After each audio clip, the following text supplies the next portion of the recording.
Hello, hi hello, আশা করি আপনারা সবাই ভীষণ ভালো আছেন। আপনাদের ভালোবাসা ও আশীর্বাদে আমিও সুখে দুঃখে ভালোই আছি। আবার একটা নতুন ব্লগে সবাইকে জানাই অনেক ওয়েলকাম। আজকে নিয়ে এসেছি দারুণ কয়েকটি টিপস, যেগুলো কিন্তু ফলো করলে আপনার কিন্তু অনেক কাজই সহজ হয়ে যাবে।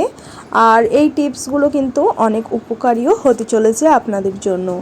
তো চলুন ভিডিওটা শুরু করা যাক। আর আশা করছি এই টিপসগুলো আপনাদের ভীষণ ভালো লাগবে আর ভীষণ হেল্পফুল হবে। তো প্রথমে এখানে আমরা ফ্রিজের যে ট্রেটা থাকে তাতে আমরা আলু পেঁয়াজ এমনিই রেখে দিই, যেটার কারণ কিন্তু ভীষণ নোংরা হয়। আর এইভাবে যদি একটা আমরা প্লাস্টিকের কাভার দিয়ে তারপর আলু পেঁয়াজগুলো এইভাবে সাজিয়ে গুছিয়ে রাখি, আমার মনে হয় তাহলে বেশ জায়গাটা পরিষ্কার থাকবে। তো এইভাবে যদি আমরা গুছিয়ে রাখি জিনিসটা দেখতেও ভালো এবং পরিষ্কার পরিচ্ছন্ন থাকে। তো এবার আমরা দ্বিতীয় টিপসে চলে যাব। দ্বিতীয় টিপসটা হলো এই যে আমরা শুকনো লঙ্কাগুলো যখন রান্না করি ইউজুয়ালি এইভাবে ইউজ করে নিই। তো আমি যদি এইভাবে আগে থেকে পরিষ্কার করে রেখে দিই বা বোটা ছাড়িয়ে রেখে দিই, তাহলে কিন্তু রান্না করার সময় ইউজ করতে অনেকটা সুবিধা হবে। তবে এই যে লঙ্কার বোটাগুলো এগুলো কিন্তু ফেলে দেবেন না। এগুলো গাছের গোড়ায় দিয়ে দিলে বিভিন্ন পোকা জীবাণু এগুলো থেকে কিন্তু গাছ অনেকটাই রক্ষা পায় আর এইভাবে ফুলে ফলে সবজিতে ভরে ওঠে। তো দেখুন এখানে আমার একটা গাছে গোলাপ ফুল হয়েছিল, যেটা বেশ পুরনো হয়ে গেছিলো। তো পাপড়িগুলো ফেলে না দিয়ে বা গোলাপটা ফেলে না দিয়ে এভাবে জলে ভিজিয়ে যদি ঘরে রেখে দিই, তাহলে কিন্তু একটা ন্যাচারাল রুম ফ্রেশনারের কাজ করবে। এই পাপড়িগুলি ভেজানোর কারণে অনবরত সুগন্ধ বের হবে আর ঘরটা বেশ ফ্রেশ থাকবে। তো অবশ্যই কিন্তু এই টিপসটা ফলো করতে পারেন, আশা করব আপনাদের ভীষণ ভালো লাগবে। আর তো এমনিতেও আমরা বাড়িতে রাখার জন্য এরকম ফুল অনেক কিনে আনি, গোলাপের ফুল, যেগুলো কিন্তু শুকনো হয়ে গেলে বা খারাপ হয়ে গেলে এগুলো আমরা ফেলে দিই।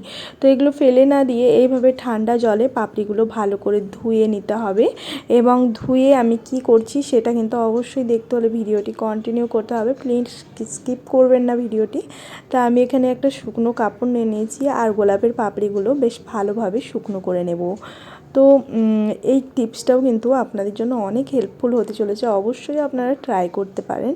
তো দেখুন এখানে ভালো করে শুকনো করে একটু রোদে রেখে দিয়েছিলাম আর ভালো করে এটা শুকিয়ে নিয়েছিলাম পাপড়িগুলি। আর পাপড়িগুলি শুকনো হওয়ার পরেও কিন্তু কালারও সুন্দর ছিল আর এর থেকে একটা গোলাপের যে সুগন্ধ বের হয় সেটাও কিন্তু বেশ ভালোভাবে ফিল করতে পারছিলাম। তো দেখুন এখানে পাপড়িগুলো একদম ভালো করে শুকনো হয়ে গেছে, ড্রাই হয়ে গেছে। আর এখানে আমি কিন্তু এখানে মিক্সির জারে নিয়ে নিচ্ছি আর এটা কিন্তু একটা পাউডার বানিয়ে ফেলবো। এটাও কিন্তু অনেক হেল্পফুল টিপস, আপনারা অবশ্যই এটা ফলো করতে পারেন আর বাড়িতেও এটা ব্যবহার করতে পারেন। তো এখানে দেখুন আমি ভালোভাবে এটা পাউডার বানিয়ে নিয়েছি এবং এইভাবে কিন্তু যদি ব্লাশারের জায়গায় আপনারা ইউজ করেন দেখবেন অনেকটাই হেল্পফুল মনে হচ্ছে, ন্যাচারাল একটা ব্লাশ দেখতে পাবেন। তো আর কিছুটা পাউডার রয়ে গিয়েছিল, তো ভাবলাম সেটা দিয়ে কী করি। তো চলুন দেখে নিই আমরা পরের টিপসটি। এইভাবে দেওয়ালিতে বা অনেক কোনো ওকেশানে আমরা ক্যান্ডেল জ্বালিয়ে থাকি, বাট সেটা পুরোটা না জ্বলে কিছুটা রয়ে যায় আর সেগুলো আমরা ফেলে দিই। তো সেগুলো ফেলে না দিয়ে এইভাবে গোলাপের পাপড়ি দিয়ে ভালোভাবে এটাকে মেল্ট করে অ্যান্ড দেন এখানে আমার পুরনো কিছু প্রদীপ ছিল, তাতে দেখুন আমি ভালোভাবে এইভাবে কিন্তু মেল্ট হয়ে যাওয়া যে মোমবাতি ওটা দিয়ে দিলাম মোমটা। আর এইভাবে কিন্তু ভালোভাবে ঠান্ডা হয়ে গেলে এটা বসে যাবে। আর গোলাপের পাপড়ির যে একটা সুগন্ধ, এই প্রদীপটা জ্বালে কিন্তু গোলাপের পাপড়ির একটা সুন্দর সুগন্ধতে গোটা ঘর কিন্তু আপনার ফ্রেশ হয়ে যাবে।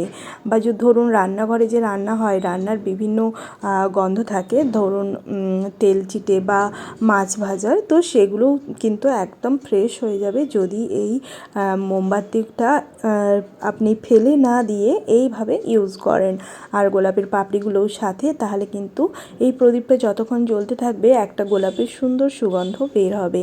আপনারা অবশ্যই এটা ট্রাই করে দেখবেন, আশা করছি আপনাদের ভীষণ ভালো লাগবে।